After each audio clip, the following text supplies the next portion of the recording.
ভাই কি করেছে, ভাই কি করেছে, সিরিয়াসলি বলছি, ঠিক যে এক্সপেকটেশন ছিল তার থেকেও ভয়ঙ্কর কিছু দেখলাম। সর্বোপরি যেটা নিয়ে আমি কথা বলবো মূলত সেটা হচ্ছে অয়ন মুখার্জিকে নিয়ে। আমি কখনো এক্সপেক্ট করিনি, ব্রহ্মাস্ত্র আসার পরে তার প্রতি এক্সপেকটেশন বেড়ে গেছিলো, কিন্তু আশা করিনি সিদ্ধার্থ আনন্দ যেটা ক্রিয়েট করতে পেরেছিল ওয়ার্ডে, সেই লেগেসিটা অয়ন মুখার্জি যে বহন করতে পারবে সেটা ওয়াইআরে বিশ্বাস করলে আমি পুরোপুরি বিশ্বাস করতে পারছিলাম না। আমার মনে হচ্ছিল কিছু একটা তো খামতি হবে, যেটা টাইগার 3 ক্ষেত্রেও হয়েছিল, যে টাইগার 1-2 লেভেলটা ম্যাচ করতে পারিনি। এবার আজকে যে টিজারটা এসছে না ভাই, আগুন আগুন আগুন। 2019 সালের কথা মনে পড়ে গেল, যখন প্রথম ওয়ারের টিজার ইউটিউবে আসতে মানে ব্লাস্ট করে দিয়েছিল, এবং সেখানে ছিল ঋত্বিক ভার্সেস টাইগার শ্রফ। এবার তো তার থেকেও ভয়ঙ্কর, ম্যান অফ মাসেস এনটিআর। প্রথমেই আজকে এনটিআরের জন্মদিন, তাকে জন্মদিনের অনেক শুভেচ্ছা। এবং এর থেকে বেটার কিছু হতে পারে না যে একটা টিজারে যেখানে ঋত্বিক রোশন রয়েছে, দ্য ব্র্যান্ড ঋত্বিক রোশন, সেই টিজারে তাকে কেউ ছাপিয়ে যাচ্ছে, তার ওপর ফোকাস বেশি করা চাই। বলেছিলাম আজকে তার জন্মদিন উপলক্ষে আনছে, তাকে আরও ভয়ঙ্করভাবে প্রেজেন্ট করবে। কিন্তু এখানে ঋত্বিকও যে কারোর চেয়ে কিছু কম নয়, সেই যে জিনিসটা, দুজনেই দুই ইন্ডাস্ট্রির যে মহাতারকা, তো সেই জিনিসটা ভাই টিজারের মধ্যে টপ নচ লেভেলের রয়েছে। প্রথমে টিজারে কিন্তু ফোকাস করা হয় মূলত কিন্তু এনটিআরের ওপরে, যেখানে আমরা মূলত এনটিআরকে দেখতে পাচ্ছি একদম মানে পুরোপুরি পুরনো সোয়াগে, পুরোপুরি ট্রিপল আরের কথা মনে পড়ে যাচ্ছে। এবং আই থিঙ্ক ট্রিপল আরের পরে এনটিআরকে প্রপারলি আমার মনে হয় ঠিকঠাকভাবে ইউজ যদি কেউ করতে পেরে থাকে, আই থিঙ্ক মনে হচ্ছে সেটা অয়ন মুখার্জি করতে পেরেছে। তাকে যেরকম লাগছে পুরো মানে টিজার জুড়ে, তাকে আমরা যেভাবে দেখছি, তার যে লুক, তার যে গেট আপ, সেটা কিন্তু মারাত্মক লাগছে। এবং এনটিআর অনেক ওয়েট কমিয়েছে সেটা বোঝা যাচ্ছে, এবং তাকে পারফেক্ট মানিয়েছে। টিজারের শুরুতেই যে ডায়লগটা দিয়ে স্টার্ট হয়, যে কবিরকে নিয়ে যে কথাগুলো বলছে, যে স্পাই ইউনিভার্সের বলা যেতে পারে সব থেকে সেরা সে তাকে মনে করে, কিন্তু সে ছিল, এখন আর নেই। সেটা কেন, সেটা বোঝাবার জন্য এই চরিত্রটা এন্ট্রি হচ্ছে, এবং সে ব্রুটালি সবাইকে মারতে মারতে আসছে, উড়িয়ে দিচ্ছে, পুড়িয়ে দিচ্ছে সব কিছু।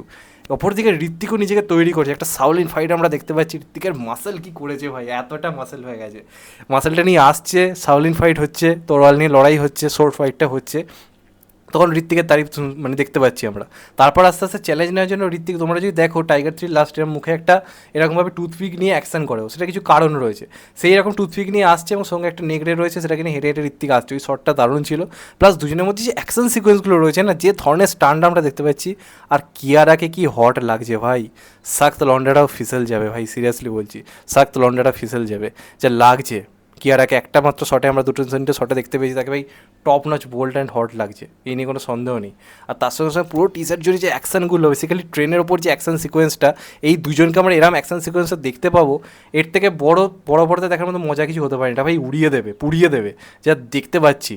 ট্রেনের ওপর যে সিকোয়েন্সগুলো, বোট চেস যে সিকোয়েন্সগুলো রয়েছে, একটা শট রয়েছে পুরোপুরি ভল্ট খেয়ে এরকম বিল্ডিং থেকে নিচে পড়ে যাচ্ছে, এই শটগুলো ভাই ঋত্বিককে এরম সিনে মানায়, ঋত্বিককে ভাই এরম সিনে মানায়, পুরো হলিউড লেভেল কাজ হয়েছে। এনটিআরের কিছু কিছু সিনে আমরা যাতে সিন দেখতে পাচ্ছি, সেটা টপ নচ লাগছে। ব্যাপারটা ভাই সিরিয়াসলি ভাই জমে ক্ষীর, মানে আমি আর ওয়েট করতে পারছি না, আমি সিরিয়াসলি ওয়েট করতে পারছি, এটার জন্য ওয়েট করা সিরিয়াসলি চাপ। 14ই আগস্ট হিন্দি, তামিল, তেলেগুতে এটা আসছে, এবং সর্বোপরি আমরা ওয়েট করে থাকবো এই সিনটা দেখার জন্য, এই সিনটা দেখার জন্য। সেই ওয়ারের মতো ফিলটা রয়েছে, এবং সিদ্ধার্থ আনন্দ যে লেগেসিটা বহন করেছিল, যে দুটো তারকাকে সমানভাবে স্পেস দেওয়া, সেটা কিন্তু এখানে অয়ন মুখার্জিও বহন করতে পেরেছে। যেন দেখে মনে হচ্ছে সিদ্ধার্থ আনন্দেরই আমরা কাজ দেখছি, অয়ন মুখার্জির কাজ দেখছি, এটা অন্য কিছু দেখছি, এটা অন্য ওয়ার্ল্ড ক্রিয়েট হয়ে গেছে, এটা কিন্তু ফিল হচ্ছে না। এবং পুরোপুরি একটা অন্য ধরনের গল্প মনে হচ্ছে এটা হতে চলেছে।